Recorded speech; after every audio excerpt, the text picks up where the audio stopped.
حسین کے بھتیجے جناب قاسم بن حسن کی شہادت۔ امام حسین کے بھائی حضرت حسن کے کمسن فرزند جناب قاسم بن حسن۔ اب شب عاشور ایک عجیب مکالمہ ہو رہا ہے جناب قاسم اور امام حسین میں۔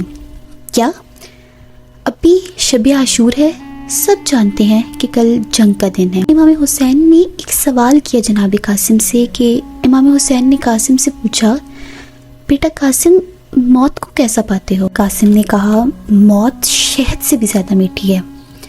اچھا، اب بات ذرا آگے بڑھی، بس ایک سوال کیا، یہ نہیں کہ بچ جانے کا امکان ہے یا یہ ہوگا وہ ہوگا، نہیں، بس ایک سوال کیا اپنے انداز میں کہ ہم حق پر ہیں آقا؟ ہاں بیٹا، اس میں تو کوئی شک ہی نہیں بنتا کہ بیٹا ہم تو حق پر ہیں۔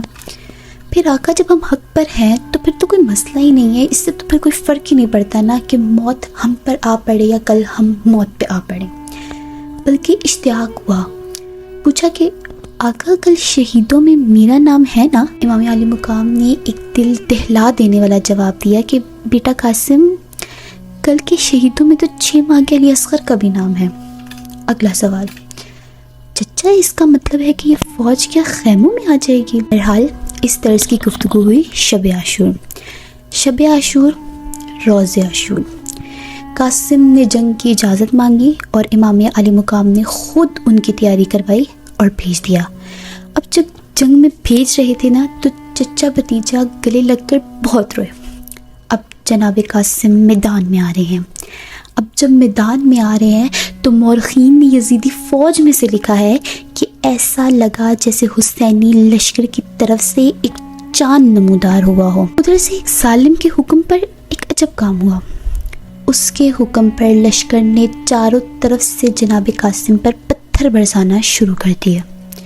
اب جناب قاسم میدان جنگ میں ہیں، جنگ کر رہے ہیں، کمال جنگ کر رہے ہیں، یہاں تک کہ یزیدی فوج کے ابن سعد نے ایک شخص کو مخاطب کیا جو کہ ایک بہت بڑا پہلوان تھا۔ جب یزیدی فوج نے دیکھا کہ یہ حسن کا بیٹا حسین کا بھتیجا یہ عمر کے کس حصے میں اور جب غضب ڈھا رہا ہے کہ ابن سعد نے کہا کہ جاؤ اس بچے کو قتل کر دو۔ اس ملعون نے اس کو اپنی توہین سمجھی کہ میں اس بچے کے مقابلے لاؤں گا۔ اس ملعون نے اپنے 4 بیٹوں سے کہا جاؤ اس سے قتل کر کے آؤ۔ ادھر اس ملعون کے بیٹے، ادھر حسن کا بیٹا جناب قاسم۔ اس ملعون کے 4 بیٹے جناب قاسم کے ہاتھوں تیگ ہو گئے، یہاں تک کہ اب وہ ملعون خود آیا۔ امام علی مقام نے جب یہ دیکھا تو امام حسین نے دعا کے لیے ہاتھ اٹھا لیے، یہاں تک کہ اب جناب قاسم اور وہ شامی پہلوان مد مقابل ہیں، یہاں تک کہ جناب قاسم نے اس ملعون کو بھی قتل کر ڈالا۔ اب یزیدی فوج میں ایک عجب کیفیت ہے۔ اب جب یہ اعلان ہوا چاروں طرف سے فوج جناب قاسم کی طرف پڑی۔ آپ کی نظر علم پہ پڑی، دشمن فوج کے علم پر۔ آپ نے دیکھا حامل علم کو، جناب قاسم حامل علم پر حملہ کرنے دوڑے۔ حامل علم کہاں تھا؟ قلب لشکر میں، مطلب وہ کئی صفوں کے درمیان میں تھا۔ آپ نے پہلی صف کو چیرا، دوسری کو چیرا، تیسری کو، یہاں تک کہ جب آپ اس کے بالکل قریب پہنچنے والے تھے، 5ویں صف میں تھے، آپ نے اپنے آپ کو دشمنوں میں گھرا پایا۔ لشکر نے محاصرہ کر لیا، کہیں سے تیر چلا، کہیں سے تلوار چلی، کہیں سے نیزہ چلا، یہاں تک کہ آپ کی سواری کو بھی مار دیا گیا۔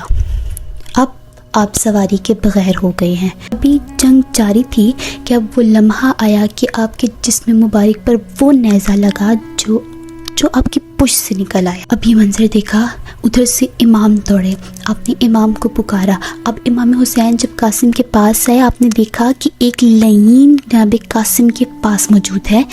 کیا ہوا؟ امام نے اس لعین پر وار کیا جس سے اس لعین کا ہاتھ متاثر ہوا۔